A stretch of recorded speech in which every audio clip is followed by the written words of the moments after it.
Morning everyone. आज की class में हम स्टडी करेंगे valence bond theory for coordination compound. तो लिख देते हैं valence bond theory for coordination compound.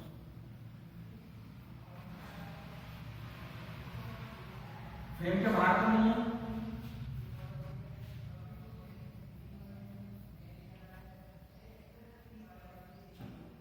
देखो valence bond theory coordination compounds के हिसाब से क्या थी उसके बारे में बात करेंगे। तो वैलेंस बॉन्ड थ्योरी ने सबसे पहले ये बोला कि सेंट्रल मेटल एटम और लिगेंड के बीच में जो बॉन्ड बनता है वो किस वजह से बनता है, जब लिगेंड लोन पेयर को डोनेट करता है किसे, सेंट्रल मेटल एटम। तो ये तो हमको पहले से पता है ना, पता है कि नहीं पता।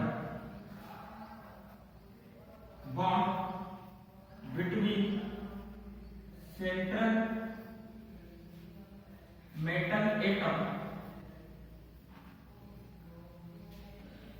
एंड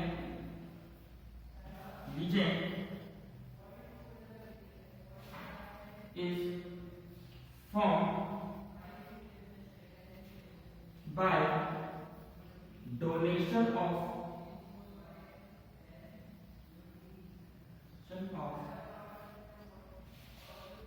lone pair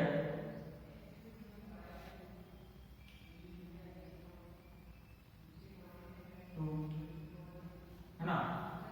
तो सेंट्रल मेटल एटम और लिगेंड के बीच में बॉन्ड कब बनता है, जब डोनेशन ऑफ लोन पेयर होता है। कौन डोनेट करता है lone pair,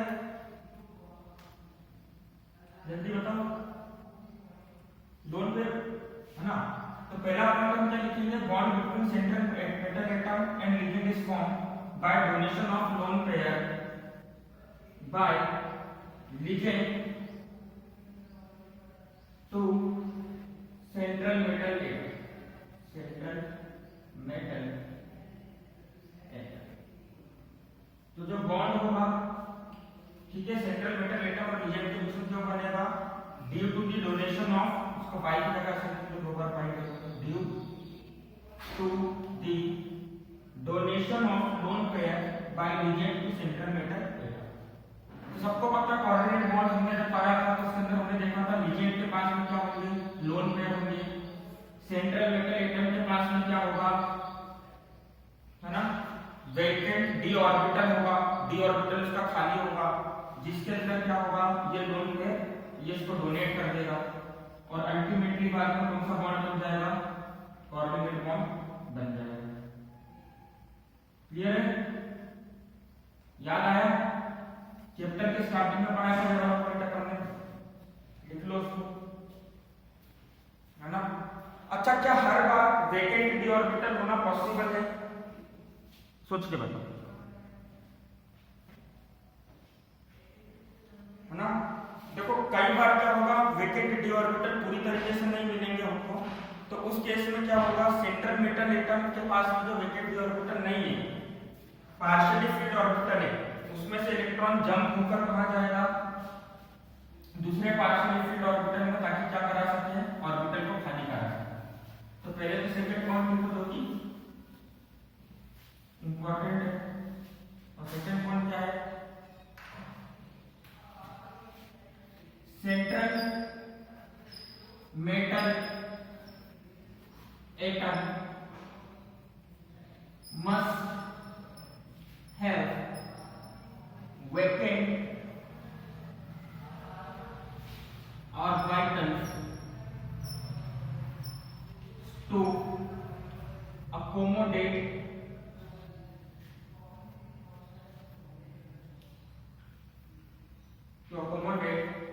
the lone pairs donated by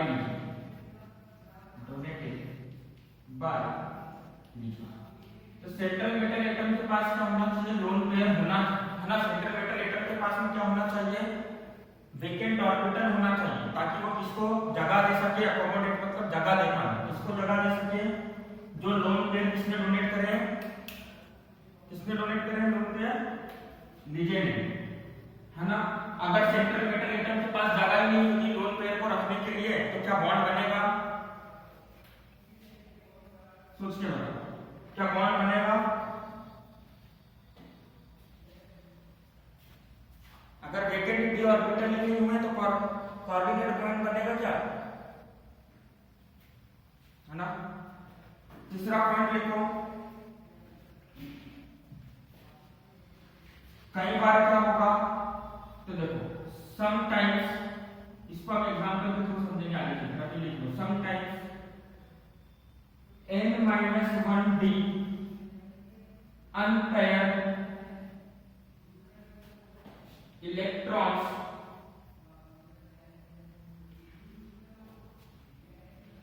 paired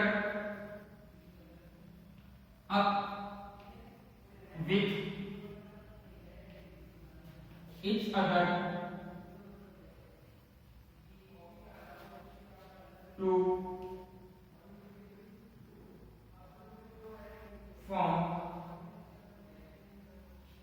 vacant orbital, vacant orbital, ठीक है।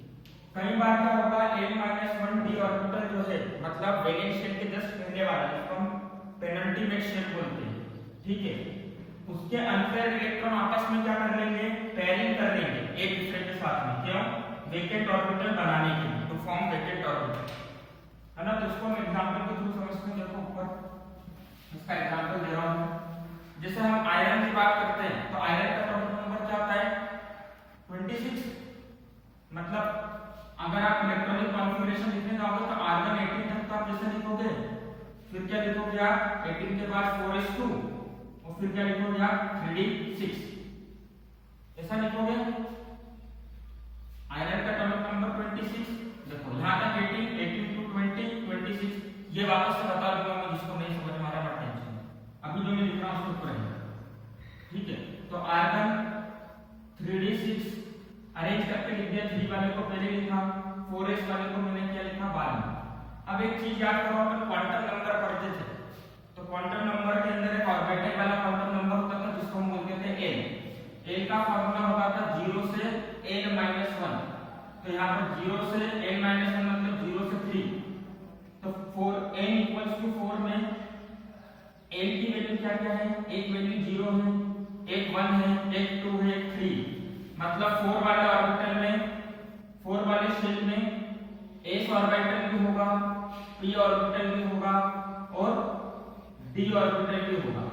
अब एक चीज बताओ, s के पास में कौन सा ऑर्बिटल है, s के पास में ऑर्बिटल कौन सा है, ज्यादा करीब p है कि d है,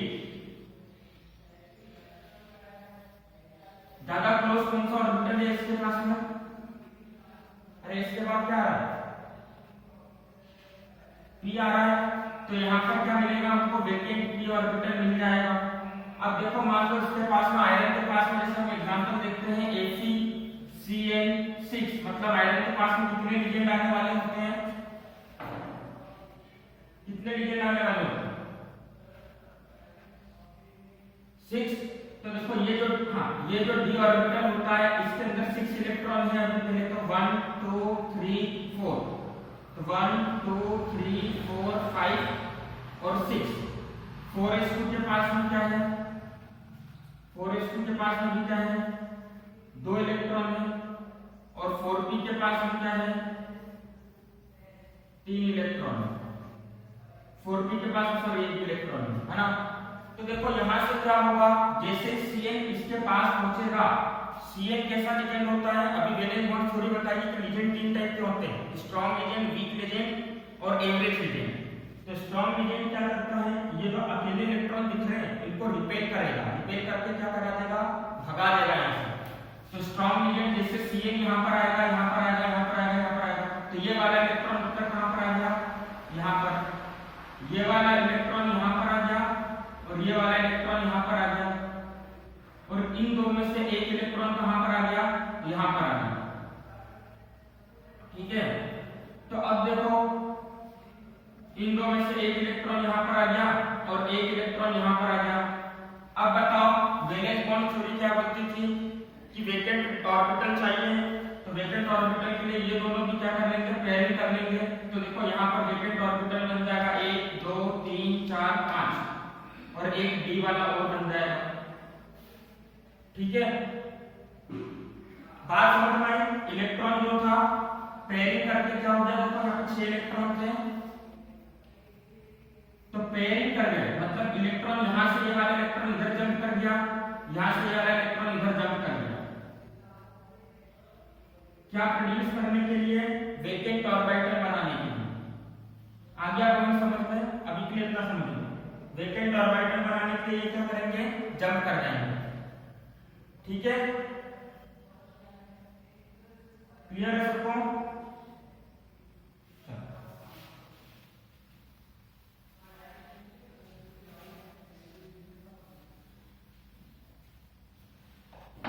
फोर्थ पॉइंट लिख दिया है वाला।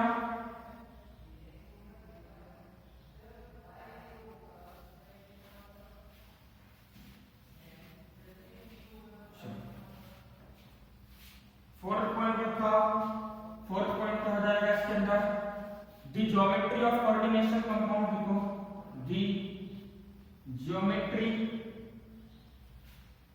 ऑफ कोऑर्डिनेशन compounds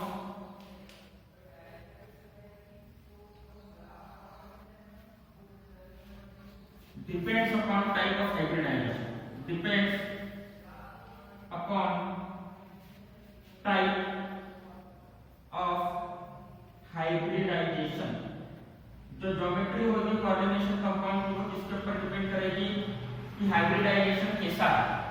ठीक है, अब हाइब्रिडाइजेशन कैसा है उसका बेसिक आइडिया आपको लग जाएगा थोड़ी देर में। चलो, अगर sp3 हाइब्रिडाइजेशन हुआ तो हम क्या बोलेंगे, कौन सा ज्योमेट्री है, टेट्राहेड्रल। कौन सी ज्योमेट्री है, टेट्राहेड्रल।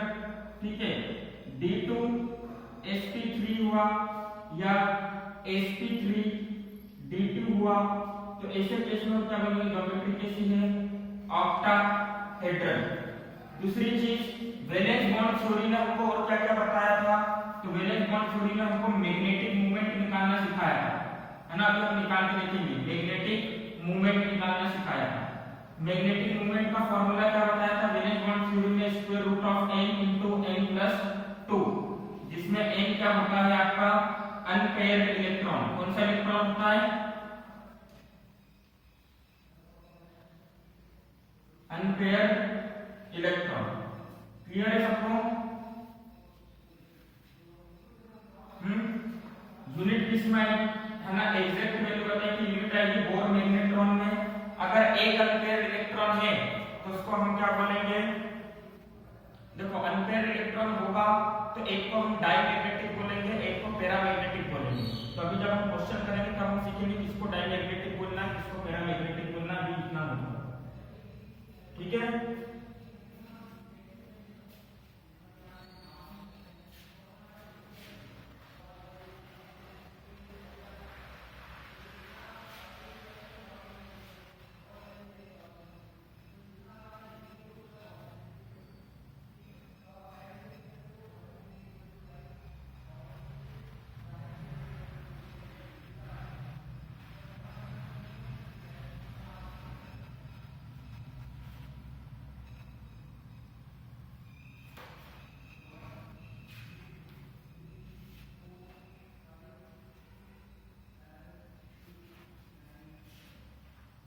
लिख लिया।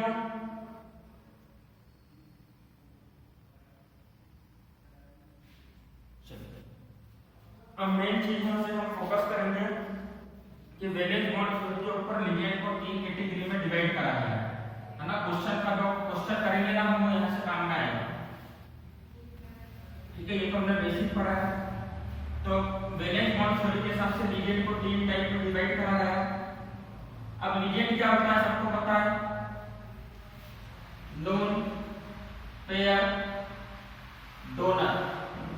एक चीज बताओ, जो लोन पेयर डोनेट कर देगा काफी आसानी से, उसको कौन सा लिगेंड बोलोगे, स्ट्रॉन्ग की वीक?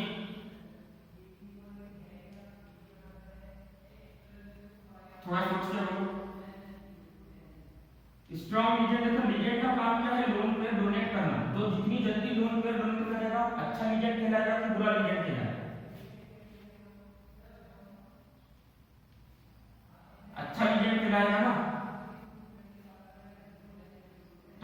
कोई सा रीजन काफी जल्दी लोन पेयर को डोनेट कर रहा है तो उसको हम कौन सा रीजन बोलेंगे, स्ट्रॉन्ग बोलेंगे कि वीक बोलेंगे? क्या हो गया, विजिबल नहीं है क्या?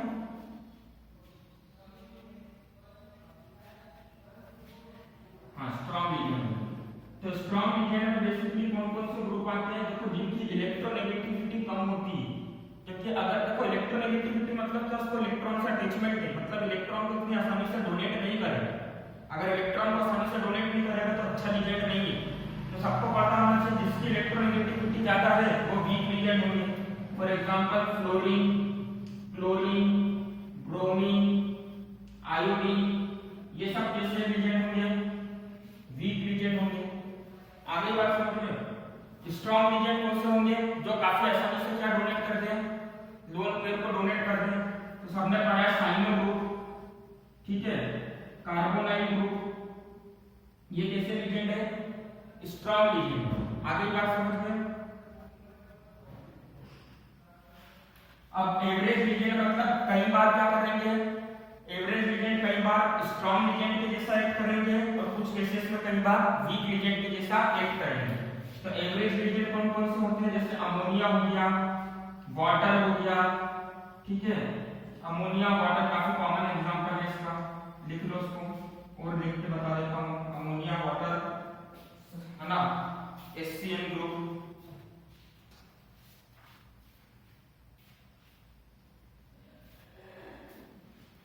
अमोनिया वाटर भी बोला था HCl और ethylene diamine EN, EDTA, ethylene diamine tetraacetic acid, ये सब कैसे रीजन है? Average reason. कैसे रीजन है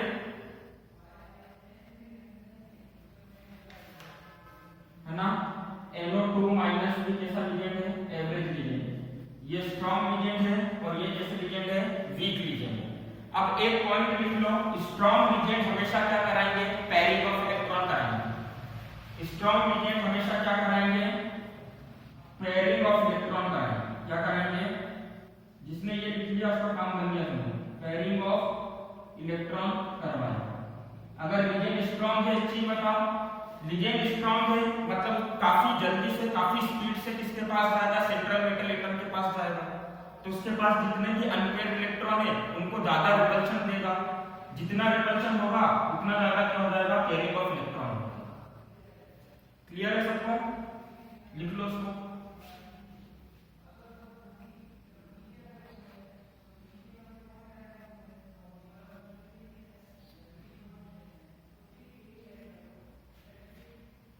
अब देखो, ये जो HCl माइनस है ना, इसको वीक रीजन में भी गिना जाता है, एवरेज में भी है और वीक के अंदर भी। रफ कर दो।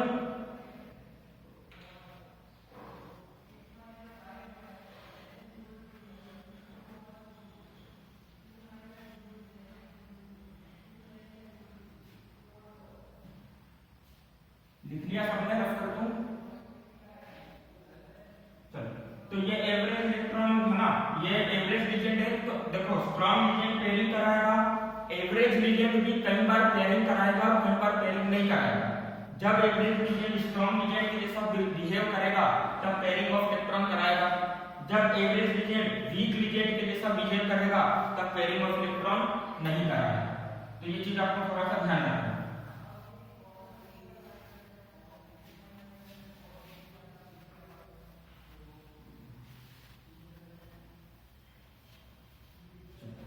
अब देखो, थोड़ा सा मार्को प्रिंसिपल जो हमने इसके पहले पढ़ा था क्लास 9 में, उसकी बात कर लेते हैं, क्योंकि अभी बहुत से लोग होंगे जिनको इलेक्ट्रॉनिक कॉन्फ़िगरेशन लिखना थोड़ा पता नहीं होगा, है ना।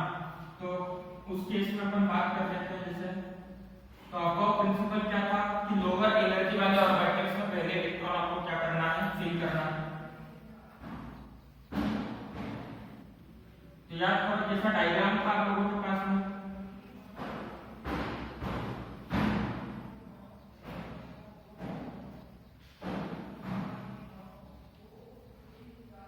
याद आया?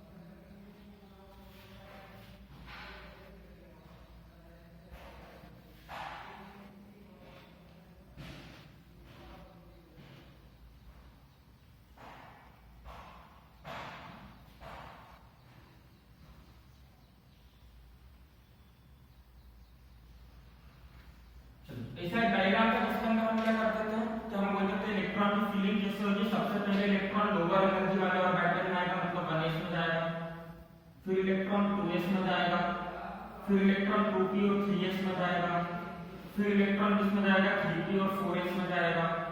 याद आया ना? याद है कि भूल गए?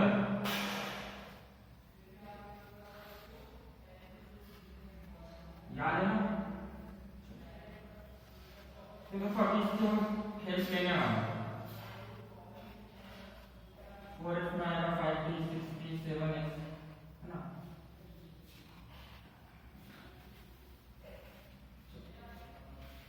तो ये हमारा अब्बा प्रिंसिपल था कि इलेक्ट्रॉन की पेयरिंग कैसी होगी। सबसे पहले 1s में आएगा, फिर 2s में, फिर 2p 3s 3p 4s 3d 4p 5s है ना। फिर इलेक्ट्रॉन किसमें जाएगा 4p में जाएगा, फिर 5p में जाएगा, फिर 6s में जाएगा।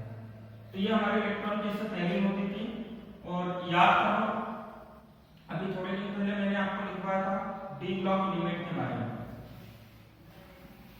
है ना। डी ब्लॉक एलिमेंट की सीरीज लिखवाई थी आपको। क्या थी series? School, teacher, very, fruit, मांगे, fees, cobalt, nickel, copper, zinc या free coaching to Nikhil cousin. ठीक है, मतलब निखिल के कजन को किसमें कोचिंग दो? फ्री में कोचिंग दो। इतना क्लियर है सबको? है ना। अब देखो ये यहां से चालू होता था हाइड्रोजन, लिथियम, सोडियम, ये वाले नंबर आता था ना। Beryllium, magnesium. देखो मैच तो सही है ना, मैं थोड़ा सा मैच कर देता हूं। अब देखो एटॉमिक नंबर हमको याद रखना है, तो देखो एटॉमिक नंबर हम ऐसे याद रख सकते हैं। ये n = 4 में होता है ना। मतलब यहाँ पर क्या आता है? पोटेशियम और कैल्शियम। तो सबको पता है पोटेशियम का एटॉमिक नंबर कितना है? 90, 20, 21, 22, 23, 24, 25, 26, 27, 28, 29, 30। इतना क्लियर है सबको?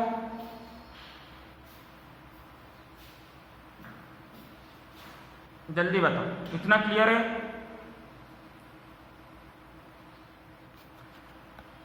ना। अब देखो इसके अंदर आपको इतना समझ में आ गया, तो अब हम क्या करेंगे? इलेक्ट्रॉन की पेयरिंग करेंगे। तो इलेक्ट्रॉन की पेयरिंग करने के लिए पहले हमको देखो, मान लो हमसे क्वेश्चन दिया है, तो क्वेश्चन ऐसा आएगा आपके एग्जाम में कि K4Fe(CN6) दे रखा है। इसका क्या बताओ? हाइब्रिडाइजेशन बताओ, इसकी ज्योमेट्री बताओ, मैग्नेटिक मूवमेंट बताओ और स्पिन मल्टीप्लिसिटी बताओ। ये सारी चीजें बताइए। तो इसमें देखो सेंट्रल मेटल एटम कौन सा है हमारा? सेंट्रल मेटल एटम कौन सा? जल्दी बताओ। आयरन। तो सबसे पहले हम आयरन का क्या लिखेंगे? Electronic configuration. आयरन का एटॉमिक नंबर कितना है? कितना आयरन का एटॉमिक नंबर? तो सबसे पहले यहां से 26 लिखना चालू करा। मतलब सबसे पहले दो इलेक्ट्रॉन किसमें जाएंगे? 1s वाले में, तो इसको लिखेंगे 1s2। फिर उसके बाद दो इलेक्ट्रॉन किसमें जाएंगे? 2s वाले में, 2s2। तो 26 - 2 24, 24 में से 2 गए, कितने बचे? 22। फिर उसके बाद क्या जाएगा? 2p6। कितने इलेक्ट्रॉन बचे? कितने इलेक्ट्रॉन बचे? 10 माइनस कर दो ना, 6 2 8 8 और 2 10, कितने बचे? 16। फिर उसके बाद 3s2। समझ में आ रहा है ना कैसे कर रहा हूं? जल्दी बताओ, है ना। तो सबसे पहले 1s2 में आया, फिर 2s2 में गया, फिर 2p6 में गया, फिर 3s2 में गया। अब इलेक्ट्रॉन किसमें जाएगा? 3p6। ठीक है, कितने इलेक्ट्रॉन हो गए जरा काउंट करके बता दो। 10 12 18 हो गए। अब इसके बाद देखो यहाँ पर आएगा 4s2, कितना हो गया? 20। और उसके बाद डी वाले में कितना जाएगा? 6। तो ये कितना जाएगा? 3d6। इतना क्लियर है सबको? अच्छा, हम सभी को पता है कि बॉन्ड बनाने के अंदर, बॉन्ड बनाने में कौन सा ऑर्बिटल, कौन सा मतलब शेल पार्टिसिपेट करता है, वैलेंस शेल पार्टिसिपेट करता है। क्लास 11 में पढ़ा है हमने कि जो आखिरी वाला शेल होता है बॉन्ड बनाने में सिर्फ वही क्या करता है, पार्टिसिपेट करता है। मतलब इनका कोई पार्टिसिपेट नहीं होगा। पार्टिसिपेशन किसका होगा, 4:3D6 का होगा, है ना, क्योंकि ये एम्पेयर इसके अंदर अभी जगह खाली है और ये 4:2 सबसे बाहर आ रहा है, तो ये दोनों बॉन्ड बनाने में कुछ पार्टिसिपेशन करेंगे। तो बेसिकली देखो यहाँ पर 2 इलेक्ट्रॉन 4, यहाँ पे 6 10 2 12 6 18, मतलब टोटल 18 इलेक्ट्रॉन हो रहे हैं। तो 18 इलेक्ट्रॉन किसमें आते हैं, कौन सी नोबल गैस है जिसमें 18 इलेक्ट्रॉन आते हैं, आर्गन। तो देखो हर बार हम इसको इतना बड़ा नहीं लिखेंगे, हम डायरेक्टली आर्गन के हेल्प से कॉन्फ़िगरेशन लिखेंगे। तो आर्गन के हेल्प से लिखने के लिए हम क्या लिखेंगे, आर्गन मतलब 18 इलेक्ट्रॉन आर्गन के हो गए, फिर हमने लिखा 3D6 और उसके बाद लिख दिया 4s लिख दिया। सबको समझ में आ गया, इतना समझ में गए, जल्दी बताओ ये कौन सी है ना, ये कौन सी स्टेट है, ग्राउंड स्टेट। ये कौन सी स्टेट है अभी, ग्राउंड स्टेट। अब एक चीज बताओ, अभी हमने थोड़ी देर पहले देखा था क्वांटम नंबर, एक जिसको हम बोलते हैं एजीमुथल क्वांटम नंबर, उसकी वैल्यू क्या होती है 0 से n-1। यहाँ पर n की वैल्यू क्या है 4 है, तो 0 से n-1 मतलब 4 - 1 3, मतलब 4 वाले शेल में s सबशेल भी होगा, p सबशेल भी होगा और d सबशेल भी होगा और s सबशेल भी होगा। ठीक है, देखो s p d s सब आ रहा है, तो s के सबसे पास में कौन है p है, तो हम सिर्फ कौन सा बना रहे हैं 4p और अभी हम लिखेंगे 0। इतना समझ गए सब, इतना समझ में आ गया है ना। चलिए आयरन का जरा ऑक्सीडेशन नंबर फाइंड करो, कितना आएगा इसके अंदर, इस क्वेश्चन में आयरन का ऑक्सीडेशन नंबर फाइंड करो कितना है।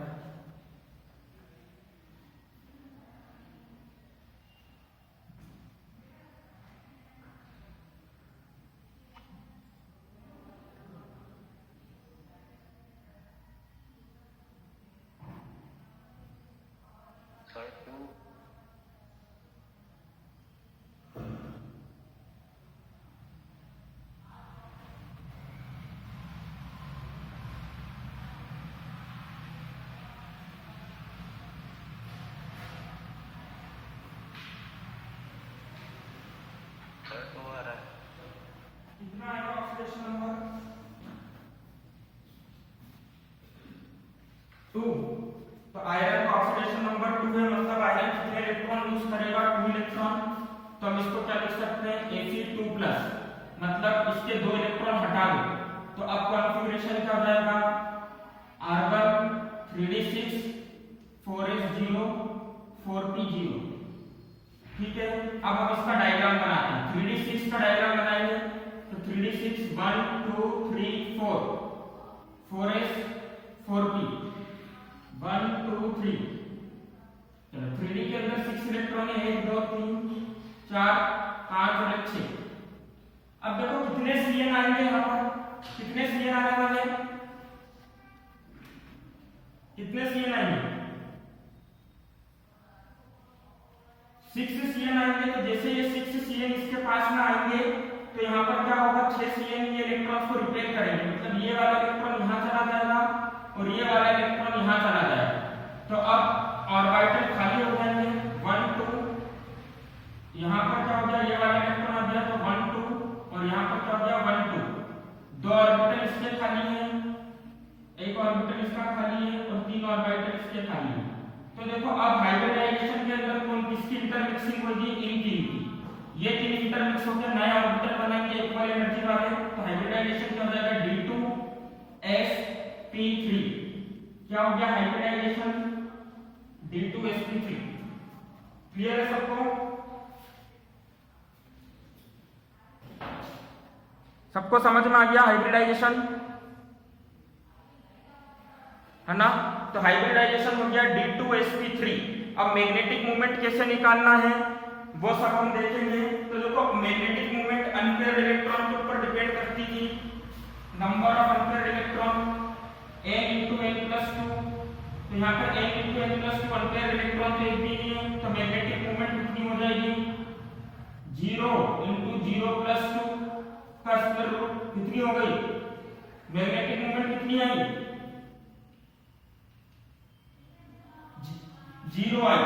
ठीक है, एक भी अनपेयर्ड इलेक्ट्रॉन नहीं है तो इसको हम क्या बोलेंगे डायमैग्नेटिक इन नेचर, क्या बोलेंगे इसको, क्या बोलेंगे डायमैग्नेटिक इन नेचर। अच्छा, यहाँ पे Cn स्ट्रॉन्ग लीजेंड था, सुन लो, यहाँ पे Cn स्ट्रॉन्ग लीजेंड था इसलिए ये इलेक्ट्रॉन यहाँ पर रिपेल होकर आया है, अगर वीक लीजेंड होता तो इलेक्ट्रॉन यहाँ पर रिपेल होकर नहीं आता। हम इंटरमिक्सिंग के लिए इधर वाले ऑर्बिटल को यूज करते हैं। तो आज की क्लास में यहीं पर एंड करते हैं, इसके आगे तो हम कल क्वेश्चन करेंगे, है ना।